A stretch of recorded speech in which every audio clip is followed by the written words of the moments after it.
Session 11 of the 27th Sustainable Development Conference titled Pink Together, Stronger Forever, Nobody Fights Alone. SDPI not only focuses on sustainable development in your economic, environmental, and social issues, but at the same time works for the health and well-being of populations across Pakistan as well. Our department, Center of Health Policy and Innovation, particularly prioritizes women health because just last year we conducted an awareness session on one of the most serious health conditions that are being faced by women, and that is cervical cancer. So this year we decided to focus on another main concern for female reproductive health, and that is breast cancer. If we talk about some figures, breast cancer is the second most common cancer worldwide. According to WHO, there were 2.3 million women diagnosed with breast cancer and 670,000 deaths reported in 2020. There was also a very interesting correlation that was found between breast cancer and your Human Development Index. Briefly summarizing it, the incidence of breast cancer is higher in your high Human Development Index countries due to better detection, but the mortality rate is lower because of superior healthcare systems.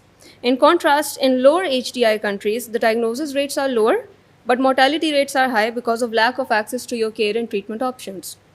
If we talk about Pakistan, breast cancer has now become a very growing burden in recent times, posing a significant cause for concern. We have actually the highest incidence of breast cancer in Asia, where out of 9 women, at least 1 woman is at risk for being diagnosed with breast cancer somewhere during her lifetime. And also it was revealed by WHO that around 90,000 cases of breast cancer are diagnosed in Pakistan annually, out of which 40,000 occur in deaths due to late detection. Breast cancer is one of the diseases to which a whole month is dedicated to celebrate its awareness. And that is the month of October, which is also known as Pink October. Throughout this month, there are a multitude of events that take place, fundraising, walks, your educational seminars, in which people around the world adopt the color pink to promote awareness, education, and support for this issue and engage communities in this regard as well. The purpose of this chat is also public health education to women about the signs and symptoms of the risk factors of breast cancer, helping them clear up all the misconceptions that they have about breast cancer, and talk about the whole journey from your diagnosis to the treatment. And for this purpose, we have with us a very special guest, Dr. Mariam Iftikhar, who is currently a consultant surgeon at Rifa International University, Islamabad, and is in charge of the breast clinic there as well. She has done her MBBS from Rawalpindi Medical College with further specialization in surgery. She herself has been a part of many of the breast cancer awareness campaigns that are being carried out in the last 5 to 6 years, and she was part of these campaigns in renowned institutes such as your universities like Rifa University, NUST, as well as the Holy Family Hospital. So thank you for taking time out of your busy routine and joining us in this discussion, ma'am. Assalamu alaikum, Khadija. Thank you for this warm welcome. So a few things that I'd just like to add to what she has already told us about breast cancer is that, remember, women are the bedrock for healthy families and societies, and only healthier women can contribute to a more productive society. And looking at these alarming numbers, I think we must realize that for the past few decades, our healthcare system has failed women. Until recently, that we have started, introducing these awareness programs and campaigns in order for us to pick and detect the early cases. Because again, the bottom line or the goal of this program is to pick, detect the early cases, and to help them effectively cure the cancer. And that is how I'm ready to help, and I'm happy to be here. Thank you so much. No problem at all, ma'am. Very well said. Okay, so now we're going to start with some questions, and each questions are going to cover some important themes. So let's first talk about the risk factors of breast cancer and the general diagnosis. So first of all, what can you tell us about this disease and how is it manifested? More importantly, what are the age groups among which it is most commonly found? Okay, so these are the very common questions. Thank you for asking them, Khadija, because all the young girls who are watching this out there, I can understand that these are the basic questions that need to be addressed in order for us to tackle this issue of breast cancer. So, starting off, how is the disease manifested and what are the risk factors? Remember that in 90% of the cases, it is going to present or manifest itself as a lump. So, if you see any abnormality, any asymmetry that you've not regularly observed, that can be a sign of breast cancer. It can present in a multitude of signs and symptoms like any blood discharge from the nipples, any presence of lump in your axilla or your armpits, any pain, redness, change of the skin texture of your breast or the chest wall. All of this can be a manifestation of breast cancer. Then again, the last question that she asked me is what are the age groups? So it was earlier said that it is a disease of older age groups, and I do not negate it completely. Yes, after the age of 50 or 60 years, the prevalence is significantly increased. But then again, even in my career, I've seen a lot of young girls come to me, a lot of unmarried girls, a lot of girls who've recently been married. So remember, you cannot basically fit it in a box that this is a disease of, let's say, 50 plus years. No, it is not. Even if you have a lump at the age of 30 years, I'm sorry, please come see a doctor because this can be a breast cancer as well. So the basic signs and symptoms that I've already told you should never be neglected.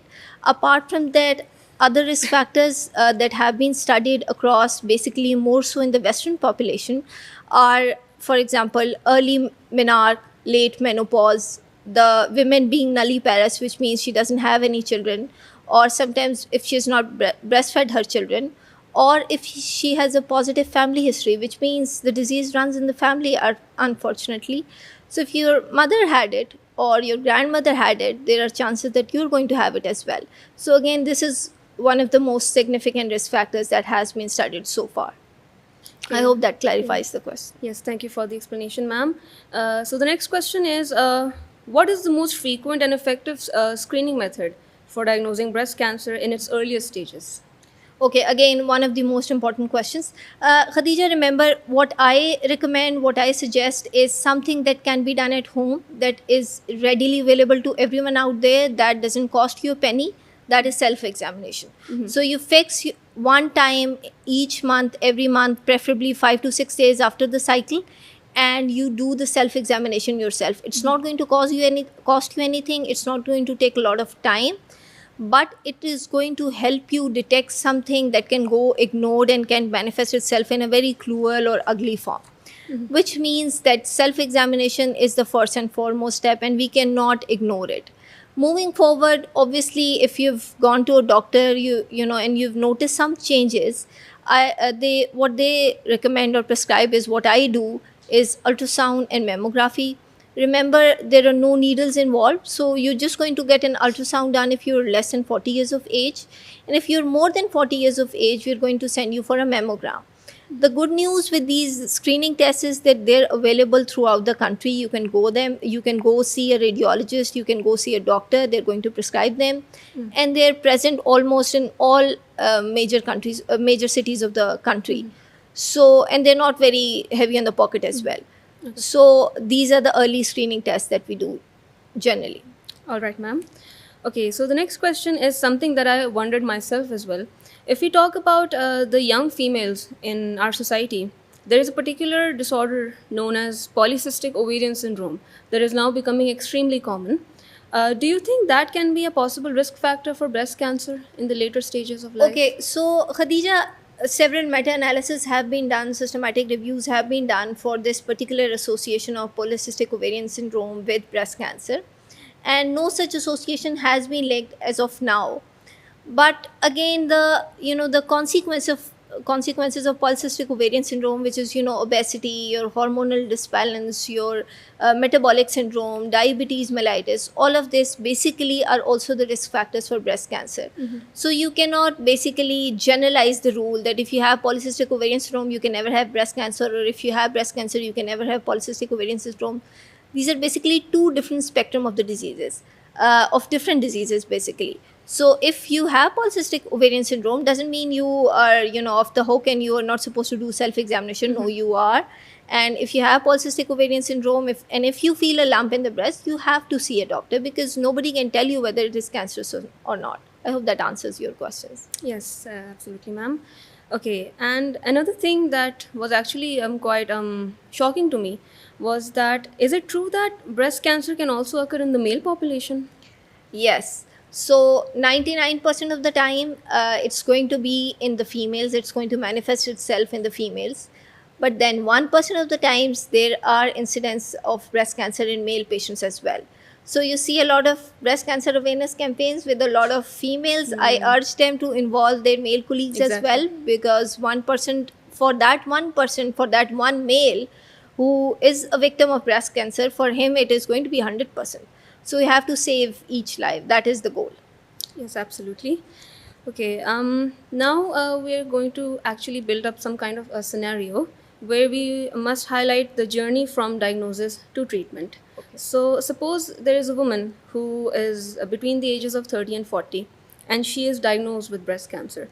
So, I actually have three questions related to this. Number one, what is the plan of action and to whom should she go for medical consultation immediately? Second, what are the stages of the disease and how does it progress? And three, what treatments are available for it in Pakistan? Okay, that's a very nice way of putting it out there. So we'll take it one step at a time. So the first question is, how is it going to manifest, and then uh, how is she going to get herself diagnosed? So again, like I already told you, you're going to go see a doctor. So we live in an underdeveloped country. We know that surgeons are not available throughout the country. You might be living in some periphery, in some village where you can't see a surgeon, but at least go see a doctor. You must have a doctor somewhere in your region or in your locality. What I suggest is you go see that doctor, and they're going to at least tell you whether the lump or whatever the symptoms or the signs are, whether they are cancerous or not. So, for example, your look like your signs and symptoms look like they're malignant or they're suspicious. So, what's going to happen is ideally you should go to a one-stop breast clinic.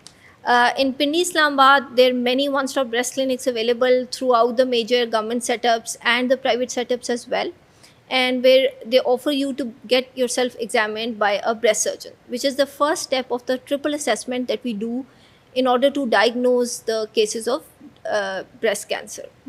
So, when you see a surgeon, they're going to take a complete history, they're going to examine you, and they're going to pick up the suspicious or the important signs and symptoms, like what is the if there is any lump, what is the dimension of the lump, whether there's any discharge, what about the armpits, whether the axilla is clear or not, which is the first step.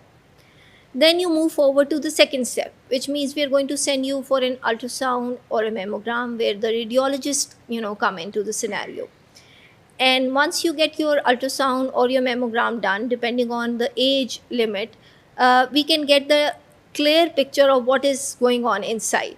The architectural distortion, if there is any, if the lymph nodes, other small swellings which are not, palpable through the hand or visible to the eye, they can also be picked. So once your radiological investigations are complete, and we are suspecting that there is a malignancy in there, which means that there is a cancerous lump, then we are going to take a biopsy. Again, the surgeons can perform the biopsy. You can go to a radiologist and they can do it for you. So, and they're available throughout the city. So a biopsy is done and a tissue diagnosis is obtained. That is when, if you follow each of these three steps, there is almost negligible chance of missing out on a breast cancer. So if you're suspecting a patient, or if you're a patient yourself and you're suspecting that my lump is cancerous, you have to go through all of these three steps. You miss out on a single step and you can miss the diagnosis completely, because not all cancers present in the same manner, not all cancers can be picked up through the ultrasound. So each and every step has its own significance. So coming to the second question, which is what are the stages of the disease? So roughly, to tell a layman about what exactly are the stages, is we have divided the cancer into 4 stages. And just to give you a very brief overview, the first, stage 1 and stage 2 are generally the earlier forms of the disease or the early stages of the breast cancer. The stage 3 is basically somewhat, I would say it's locally advanced, or I'd say it has involved the breast tissue and the skin, and sometimes the axilla as well. Not sometimes, actually, all of the times, axilla as well. So yes, it is, it is an advanced stage, but it is still curable. And then stage 4 is basically when the cancer has metastasized everywhere. Like it can go erode your liver, it can go into the lungs, it can go into the bones, and it can go into the brain as well. And unfortunately, I've seen a lot of patients, especially from the periphery, where it's still a stigma to go see a surgeon for examination of the breast cancer. I've seen patients who present to us with things like, femur fractures, like, long bone fractures. And they would come to us and tell us that the patient also has some lump. And if a female is available, we are going to get her examined. Otherwise, she's going to go home with just the treatment for the fracture. And it was basically the cancer which was there in the bones. Similarly, I've seen patients who have presented in psych wards, psychiatry wards, with all kinds of hallucinations and vasovagal syncopes and blackouts, and turned out it was breast cancer, which was basically is now in the brain as well. That is when we cannot do anything, and that is, by the way, worldwide. So if you're presenting to us with a metastatic cancer, thinking that the treatment is not available over here, and I'm going to fly to Dubai or probably US and get myself treated, that's not possible, because that is what the aim of this talk is. We want to pick you in the stage 1 and stage 2 and get your, get you some treatment and get you, help you get rid of this cancer, rather than, ignoring the signs and symptoms and letting it advance to stage 4 where nobody can do anything for you. Then moving on to the treatments. Okay, so things keep slipping my mind because I've just, come here from my OT. Okay, sorry. So moving forward, so then we're going to talk about treatments again, like I've told you. So if it is stage 1 and stage 2, treatments are easier. They, it's not exactly a generalized treatment plan that I can tell you right now. But what happens is, when a patient comes to us with the diagnosis of breast cancer, there's a whole set of tumor board meetings which are arranged for the patient. The radiologist, the histopathologist, oncologist, breast surgeons, general surgeons, all of them are on board. And then we tailor the treatment for each and every patient. Like for instance, there are some forms of cancer that we would just go in, do upfront surgery and come back, and the patient is good to go home.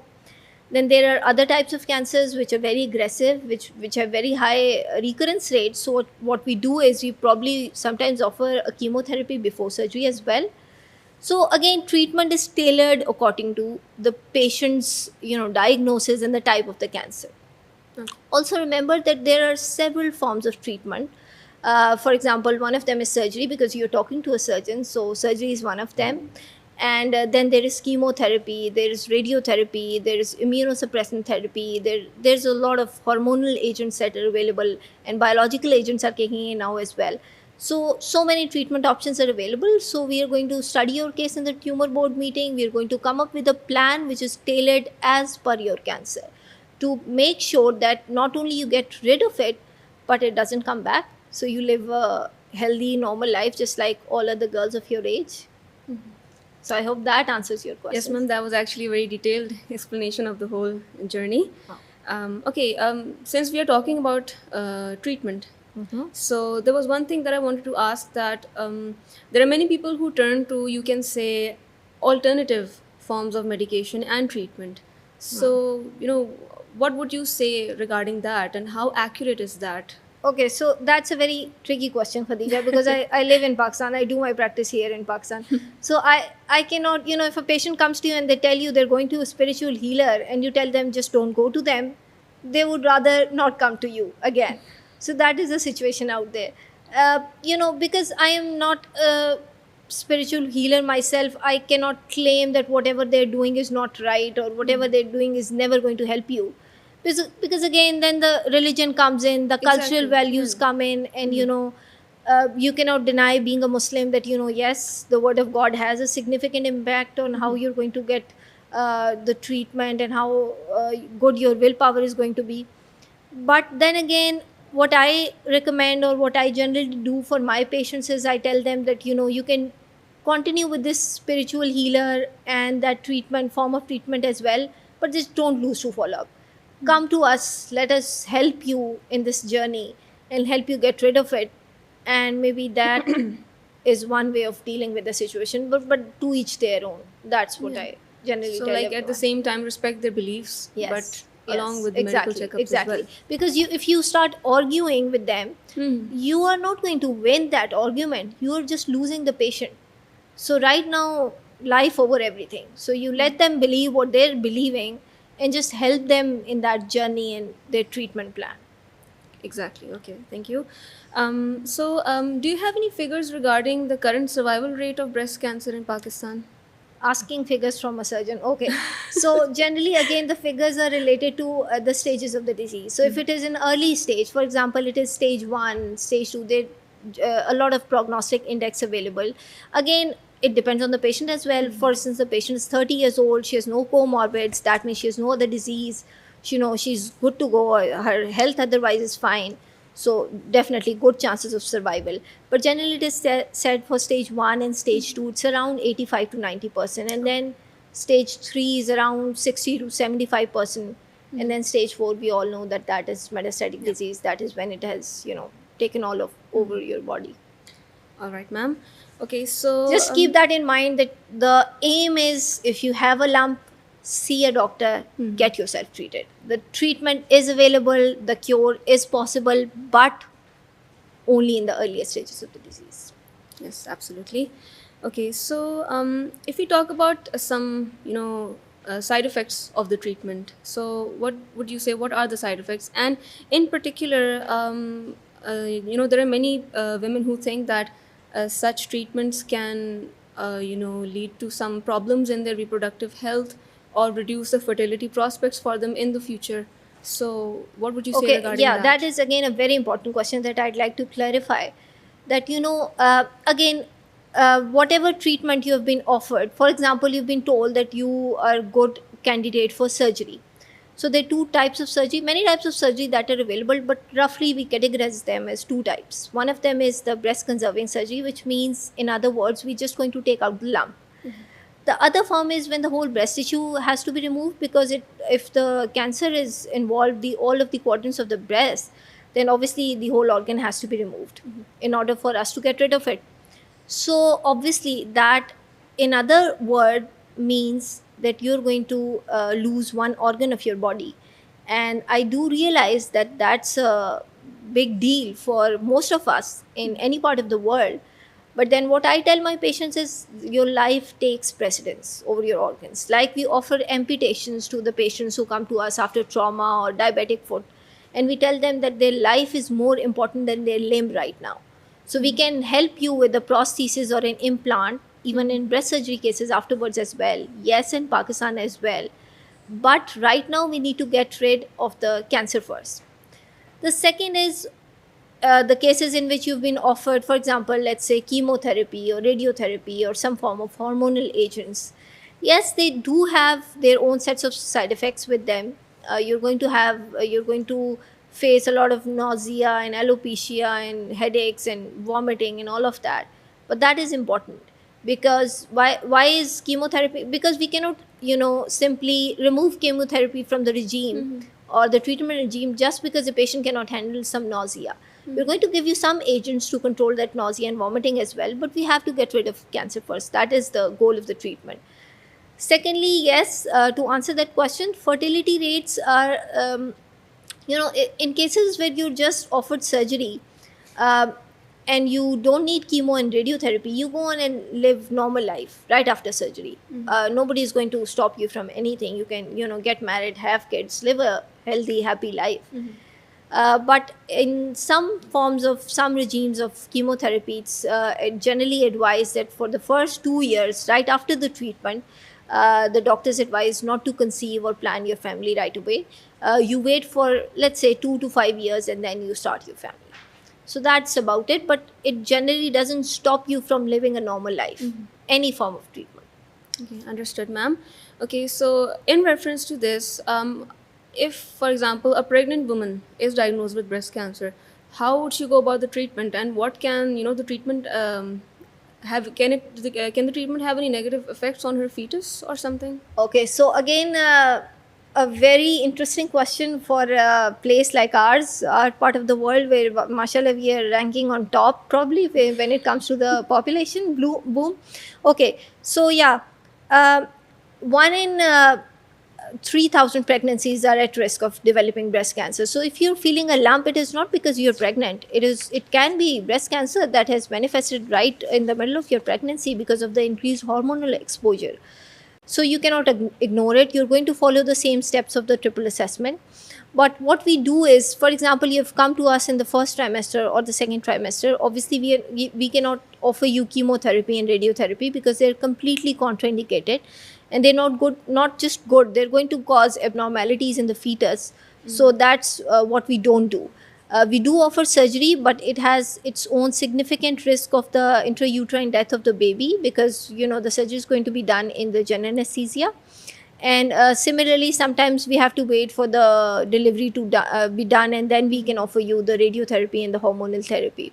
So my advice would be, if you're planning to start a family, if you're planning to conceive, please get yourself screened first, because that way you're not going to help yourself but us as well. Because when you come to us in that state and you want us to give you some treatment that is quick and crisp and helps you, live a healthy life and keep your baby safe, that is sometimes not possible.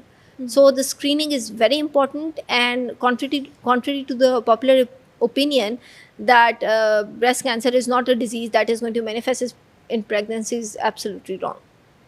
All right, ma'am. Okay, so one interesting thing that everyone wonders is that even after the completion of the treatment for breast cancer, is it possible that it can still recur? Yes, just like all other cancers in the body, because you've gotten rid of it at one point of time, but you have to make sure that your body doesn't start making those cells again. And for that matter, we keep the patient on our strict follow-ups, at least for the first 2 years in their life. They have to come visit us every 6 months or 3 months, depending on what your surgeon recommends or what your oncologist recommends. And similarly, you have to make sure that you keep doing the self-examinations. Even on the scar tissue, you have to make sure that there is no lump that is visible or palpable. So yes, there are chances that the cancer may recur depending upon the form of the cancer that you have. All right, ma'am. Okay, so now that we've discussed the whole journey from diagnosis to treatment as well as the risk factors for breast cancer, one thing that I wonder and everyone else wonders as well, and this is actually one of the main themes of our the title of our fireside chat as well, is that what roles do family and friends have in the psychological support and counseling of the patient, especially when there is the initial stage of trauma, and when during treatment undergoing treatment is another dilemma. So how important is that, and how important is to let them believe that they're not alone in this? I'm very happy with this question because this is one of the few questions that I'm here to answer. So, just like you've seen, we live in a country which is underdeveloped. Most females, I mean, almost all of them, except a few, are dependent on their, the male members of the family, financially, emotionally, in all forms and sorts. And if you don't support them to pick up the, to muster up the courage and go see a doctor, and then you take the treatment, and then you get rid of it, and then you stay on the follow-ups, she's not going to go, because she's going to ask you for everything at every step during the treatment, the diagnosis process, the rehabilitation process that is going to take place once the treatment is over. She would need your support.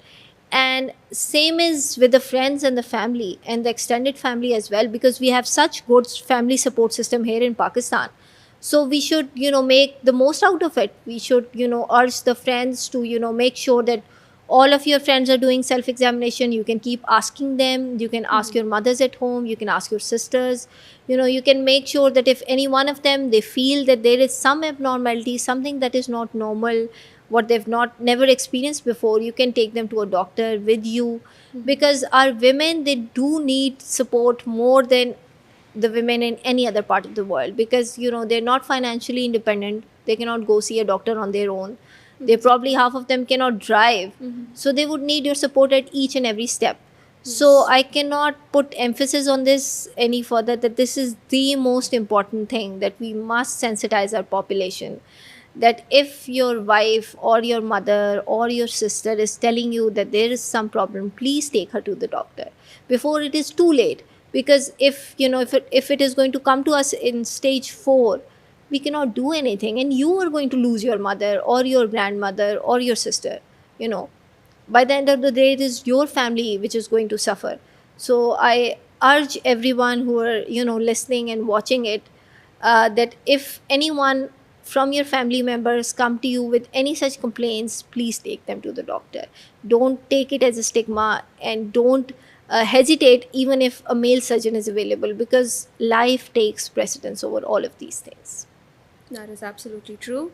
Okay, so now we're moving towards the end of our fireside chat. The last question that I would like to ask you is that what methods can be utilized to increase public awareness of breast cancer among the masses, as well as the social stigma that So we have surrounds it? such good social connections nowadays. We have social media nowadays that was not there in the you know, previous times. So I recommend everyone, you know, first of all, you sit down on your dinner table and you make sure just right before it is served, you ask all the females of your family member, are they healthy, is there anything that they need to talk about.